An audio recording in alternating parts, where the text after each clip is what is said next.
Jumpa kembali di MCD Journey, Life Story, Impression of Life. Pagi ini saya mau sharingkan teman-teman dengan temanya prioritas firman Tuhan, perihal duniawi dan rohani yang terkait hal mengumpulkan harta dunia antara suami dan istri. Dari kitab Matius pasal 6 ayat 1-15 dan kitab Matius pasal 6 ayat 16 sampai 34.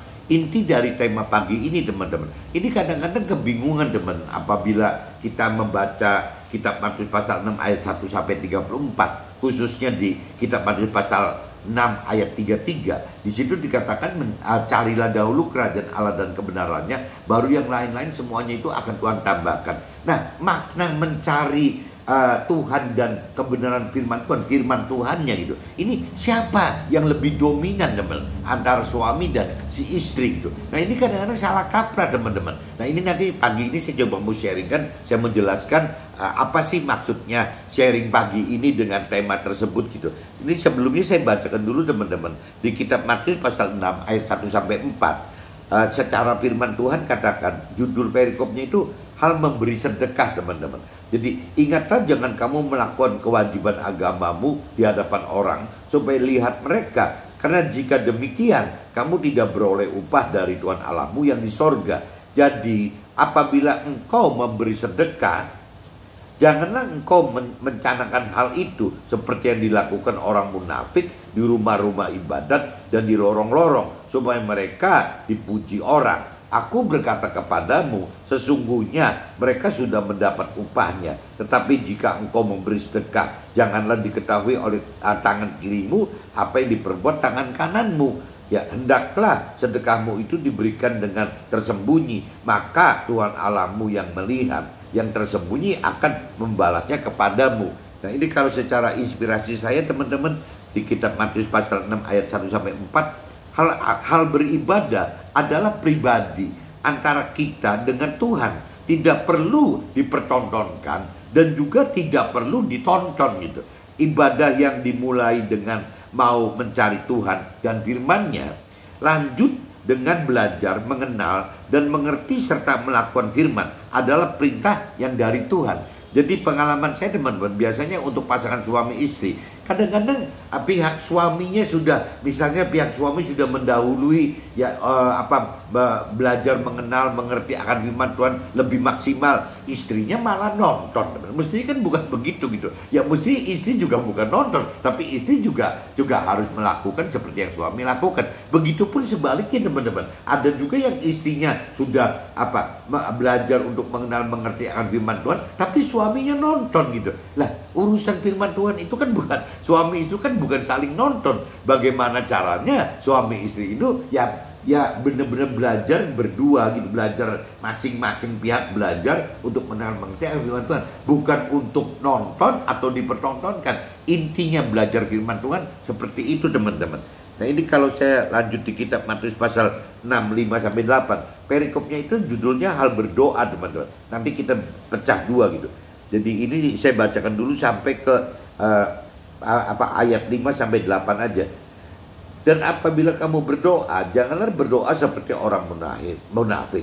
Mereka suka mengucapkan doanya dengan berdiri dalam rumah-rumah ibadat dan pada tikungan-tikungan jalan raya, supaya mereka dilihat orang. Aku berkata kepadamu, sesungguhnya mereka sudah mendapat upahnya. Tetapi jika engkau berdoa, masuklah ke dalam kamarmu, tutuplah pintu, dan berdoalah kepada Tuhan Allahmu yang ada di tempat tersembunyi. Maka Tuhan Allahmu yang melihat yang tersembunyi akan membalasnya kepadamu gitu. Lagi pula dalam doa itu, janganlah kamu bertele-tele seperti kebiasaan orang-orang yang tidak mengenal akan Allah. Mereka menyangka bahwa karena banyaknya kata-kata doanya akan dikabulkan. Jadi janganlah kamu seperti mereka, karena Tuhan Allahmu mengetahui apa yang kamu perlukan sebelum kamu minta kepadanya. Nah ini kalau di dalam inspirasi saya teman-teman, Matius pasal 6 ayat 5-8, beribadah pada intinya adalah berdialog dengan Tuhan. Berdialog butuh bendahara kata, di mana kata-kata harus disamakan dengan yang dari Tuhan, yakni firman Tuhan sendiri gitu. Jadi beribadah yang benar adalah harus mengenal firman Tuhan, di mana dalam berdialog kita minta agar Tuhan melalui Roh Tuhan memberi kemampuan mengerti akan firman-Nya.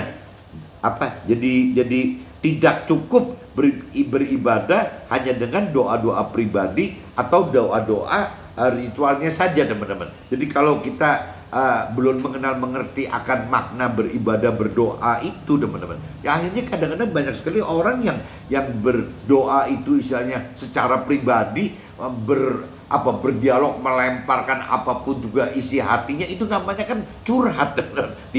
Tidak terdaftar dengan firman Tuhan gitu. Itu tidak bisa Tuhan tanggapi gitu. Jadi yang akan Tuhan tanggapi itu dasarnya ya semua dari firman, bukan dari curhatan hati kita yang tidak berdasar gitu. Atau kadang-kadang juga doanya itu cuman doa yang diciptakan manusia yang bersifat ritual liturgis di dalam tempat ibadah, teman-teman. Nah ini juga jadi kacau, teman. Akhirnya kepanjangan gitu bicaranya, bertele-tele karena ritual saja. Yang Tuhan mau itu berdoa yang benar itu adalah bagaimana berdoa, berdialog dengan dasar-dasar pribadi kita dengan firman Tuhannya gitu, dengan Tuhan pribadinya.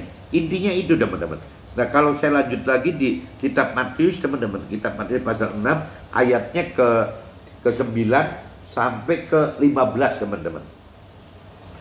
Karena itu berdoalah demikian. Ini Nabi Isa ajarkan doa ke Tuhan Allah bagi kita gitu. Karena itu berdoalah demikian. Bapa kami yang di surga, dan kata Tuhan Allah kami yang di surga, dikuduskanlah. Ini saya langsung universalkan aja, teman-teman. Tuhan Allah kami yang di surga, dikuduskanlah namamu, datanglah kerajaanmu, jadilah kehendakmu di bumi seperti di surga. Berikanlah kami pada hari ini makanan kami yang secukupnya, dan ampunilah kami akan kesalahan kami, seperti kami juga mengampuni orang yang bersalah kepada kami. Dan janganlah membawa kami ke dalam pencobaan, tetapi lepaskanlah kami daripada yang jahat. Karena Engkaulah yang mempunyai kerajaan dan kuasa sampai selama-lamanya. Amin. Jadi doanya sesingkat itu, teman-teman. Nabi Isa ajarkan kita untuk berdoa Allah itu. Nah selanjutnya setelah doa seperti ini, ritual ini, ya selanjutnya bukan disambung dengan doa-doa ritual yang diciptakan oleh manusia atau tempat ibadah itu. Ya kita masuk ke dalam doa yang sifatnya dialog dengan Tuhan, teman-teman. Kalau doa yang diciptakan Nabi Isa kan kunci cuman karena jikalau kamu mengampuni kesalahan orang, Tuhan Allah yang di sorga akan mengampuni kami juga. Tetapi jikalau kamu tidak mengampuni orang, Tuhan Allah yang juga tidak akan mengampuni kesalahan kita gitu. Jadi doa yang diajar Nabi Isa itu kuncinya cuma bagaimana caranya kita bisa mengampuni sesama kita, teman-teman. Apabila kita tidak mengampuni sesama kita, Tuhan juga tidak akan mengampuni kita. Dasarnya itu, teman-teman. Nah selanjutnya ya kita berdialog dengan Tuhan secara pribadi kita dengan pribadi Tuhan, dengan menggunakan firman-firman Tuhan, bukan dengan curhatan kita, teman-teman. Yang dicurahkan di hati kita kepada Tuhan, ya rasanya tidak akan pernah Tuhan dengar gitu. Karena Tuhan bicara berdialog itu semua dasarnya sudah diaplikasikan ke dalam ya semua perintah dan peraturan firman Tuhan itu, teman-teman. Nah ini saya coba lanjut lagi, teman-teman, kitab Matius pasal 6 ayatnya ke-16, teman-teman. 16 sampai ke-18 gitu. Judul perikopnya hal berpuasa. Dan apabila kamu berpuasa, janganlah muram mukamu seperti orang munafik. Mereka mengubah air mukanya supaya orang melihat bahwa mereka sedang berpuasa. Aku berkata kepadamu, sesungguhnya mereka sudah mendapat upahnya.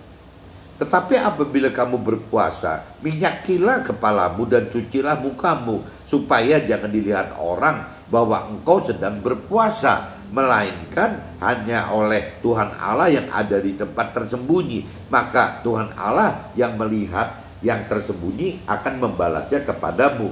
Nah ini kalau dari inspirasi saya di kitab Matius pasal 16, teman-teman. Jiwa kita tergerak lebih dari berdoa dan mencari Tuhan melalui belajar mengenal dan mengerti serta melakukan firman. Kita bisa tingkatkan kepada tindakan berpuasa, di mana makna berpuasa dapat berupa tindakan di luar hal makan dan minum saja gitu. Pada intinya berpuasa adalah melatih iman agar kita dapat kekang hawa nafsu duniawi kita. Jadi setelah kita berdialog, berdoa, beribadah itu, ya salah satunya yang bisa kita lakukan lebih itu adalah dengan berpuasa, teman-teman. Nah, itu tergantung kita digerakkan nggak. Kalau kita digerakkan, ya kita harus bisa bukan cuma berdialog atau beribadah secara berdoa saja, tapi juga dengan berpuasa. Tadi di kitab Matius pasal 6 ayat 9-15, teman-teman, kalau dari inspirasi saya, di dalam Nasrani, doa satu-satunya yang diajarkan Nabi Isa adalah doa Bapa kami, doa Tuhan Allah kami gitu. Doa bagi Tuhan Allah yang intinya kita harus mengampuni sesama, sama seperti Tuhan mengampuni kita. Itu dari inspirasi saya untuk Matius pasal 6 ayat 9-15 begitu, teman-teman. Nah, ini saya coba lanjut lagi, teman-teman. Kita Matius pasal 6 ayat 19-24, teman-teman. Judulnya itu, perikopnya, hal mengumpulkan harta gitu. Janganlah kamu mengumpulkan harta di bumi. Di bumi ngengat dan karat merusakkannya, dan pencuri membongkar serta mencurinya. Tetapi kumpulkanlah bagimu harta di sorga. Di sorga ngengat dan karat tidak merusakkannya, dan pencuri tidak membongkar serta mencurinya. Karena di mana hartamu berada, di situ juga hatimu berada.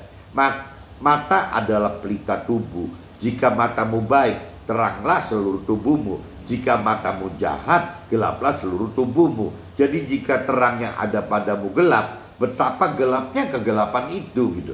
Tak seorang pun dapat mengabdi kepada dua Tuhan, karena jika demikian, ia akan membenci yang seorang dan mengasihi yang lain. Atau ia akan setia kepada yang seorang dan tidak mengindahkan ke yang lain. Kamu tidak dapat mengabdi kepada Allah dan kepada Mamon. Kepada Mamon dalam bahasa arti Nasrani itu uang atau harta gitu, harta kekayaan, teman-teman. Nah, ini kalau diinspirasi saya, teman-teman, inspirasi saya itu di kitab Matius pasal 6 ayat 19-24. Prinsip dasar Tuhan dalam firman Tuhan adalah kita hidup di dunia bukan melulu untuk mencari harta dan tahta sebagai prioritas hidup yang utama, tetapi harus mencari keselamatan dan damai sejahtera serta tinggal di akhirat kekal dalam surga bersama Tuhan. Nah, ini jadi bertentangan, teman-teman. Kalau secara rohani Tuhan pengennya bicara arti keselamatan kekal, tapi kalau bicara duniawi gitu, lebih condong bicara bagaimana mencari kesuksesan duniawi gitu. Nah, ini saya lanjut lagi di kitab Matius pasal 6 ayat 25-34, teman-teman. Perikopnya judulnya hal kekhawatiran. Nah, ini inti bahasan pagi ini, teman-teman. Karena itu aku berkata, judulnya hal kekhawatiran. Karena itu aku berkata kepadamu, janganlah khawatir akan hidupmu, akan apa yang hendak kamu makan atau minum, dan janganlah khawatir pula akan tubuhmu, akan apa yang hendak kamu pakai. Bukankah hidup itu lebih penting daripada makanan, dan tubuh itu lebih penting daripada pakaian? Ini firman katakan begitu, teman-teman. Pandanglah burung-burung di langit yang tidak menabur dan tidak menuai dan tidak mengumpulkan bekal dalam lumbung, namun diberi makan oleh Tuhan Allah yang di sorga. Bukankah kamu jauh melebihi burung-burung itu? Nah, firman katakan masa sih kita kalah sama burung gitu loh. Ya, siapakah di antara kamu yang karena kekhawatirannya dapat menambahkan sehasta saja pada jalan hidupnya gitu? Dan mengapa kamu khawatir akan pakaian? Perhatikanlah bunga bakung di ladang yang tumbuh tanpa bekerja dan tanpa memintal. Namun aku berkata kepadamu, Salomo dalam segala kemegahannya pun tidak berpakaian seindah salah satu dari bunga itu. Jadi jika demikian Allah mendandani rumput di ladang yang hari ini ada dan besok dibuang ke dalam api, tidakkah ia akan terlebih lagi mendandani kamu, hai orang-orang yang kurang percaya? Sebab itu janganlah kamu khawatir dan berkata, apakah yang akan kami makan? Apakah yang akan kami minum? Apakah yang akan kami pakai? Semua itu dicari bangsa-bangsa yang telah mengenal Allah, yang tidak mengenal Allah. Jadi hal makanan, pakaian, dan itu kalau orang cuma fokusnya itu ya, firman Tuhan katakan orang yang tidak mengenal firman Tuhan Allah dan tidak mengenal Allah, semua itu dicari bangsa-bangsa yang tidak mengenal Allah. Akan tetapi Tuhan Allah yang di surga tahu bahwa kamu memerlukan semuanya itu. Tetapi carilah dahulu kerajaan Allah dan kebenarannya, maka semuanya itu akan ditambahkan kepadamu. Nah, ini yang akan saya sharingkan inti pada pagi ini adalah di ayat 3-3-nya teman-teman. Tetapi carilah dahulu kerajaan Allah dan kebenarannya, maka semuanya itu akan ditambahkan kepadamu. Jadi harus mencari Tuhan Allah dan firman Tuhan Allahnya dulu. Nah, adapun harta benda dunia gitu ya akan Tuhan tambahkan pada waktunya Tuhan gitu. Itu rohani ajarkan gitu teman-teman. Tapi kan tidak mudah ya, bagaimana duniawi atau pola pikir rasio kita, logika kita bisa nerima itu tidak mudah teman-teman. Sebab itu janganlah kamu khawatir akan hari besok, karena hari besok mempunyai kesusahannya sendiri. Kesusahan sehari cukuplah untuk sehari. Kalau Tuhan ajarkan begitu teman, bagaimana kita hidup itu step by step dengan mengandalkan Tuhan. Beda dengan orang dunia yang ingin sekali hidup itu dengan prediksi 3 tahun, 5 tahun, 10 tahun, 15 tahun gitu. Nah, dalam Tuhan itu tidak bisa begitu teman-teman. Dalam Tuhan itu ada firman katakan seperti orang berjalan di malam hari, di mana penerangan itu hanya ada di ujung sepatunya aja, ujung sandalnya aja, ujung kakinya aja teman. Jadi ya jarak pandangnya dekat sekali. Kenapa? Ya karena Tuhan ingin supaya kita mengandalkan Tuhan gitu.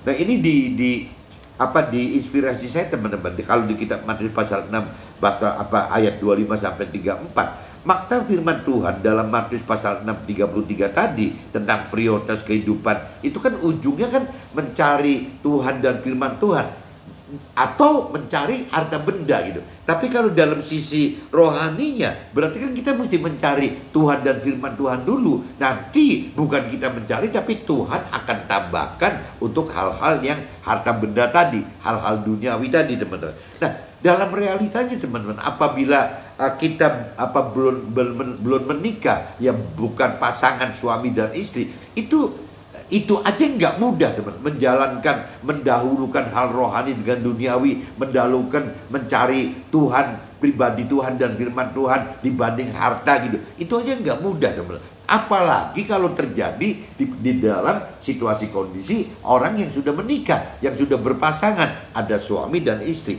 Nah, kalau menurut saya gitu yang saya alami, klasifikasi pasangan hidup itu suami istri teman, dalam hal mempraktekkan gitu, melakukan kitab Matius pasal 6 ayat 33 ini terdiri dari 4 kriteria teman-teman. Ada suami yang masih kanak-kanak rohani dan juga istrinya masih kanak-kanak rohani, ya melakukan firman Tuhan yang di kitab Matius pasal 6 ayat 33 ini. Rasanya ya mencari Tuhan dan firman Tuhan itu cuma sekedar ala kadarnya teman-teman. Karena suami istri itu dua-duanya masih kanak-kanak rohani, sehingga tidak pernah ya mengenal dan mengerti dan berani melakukan ya firman di kitab Matius pasal 6:33 tadi teman-teman. Jadi tapi prakteknya karena suami dan istri itu masih kanak-kanak rohani dan tidak melakukan apa yang difirmankan di kitab Matius pasal 6:33 tadi, mereka tidak berantem teman. Ya mereka tidak bertengkar, mereka akur-akur saja teman-teman. Nah, ini kalau kita masuk ke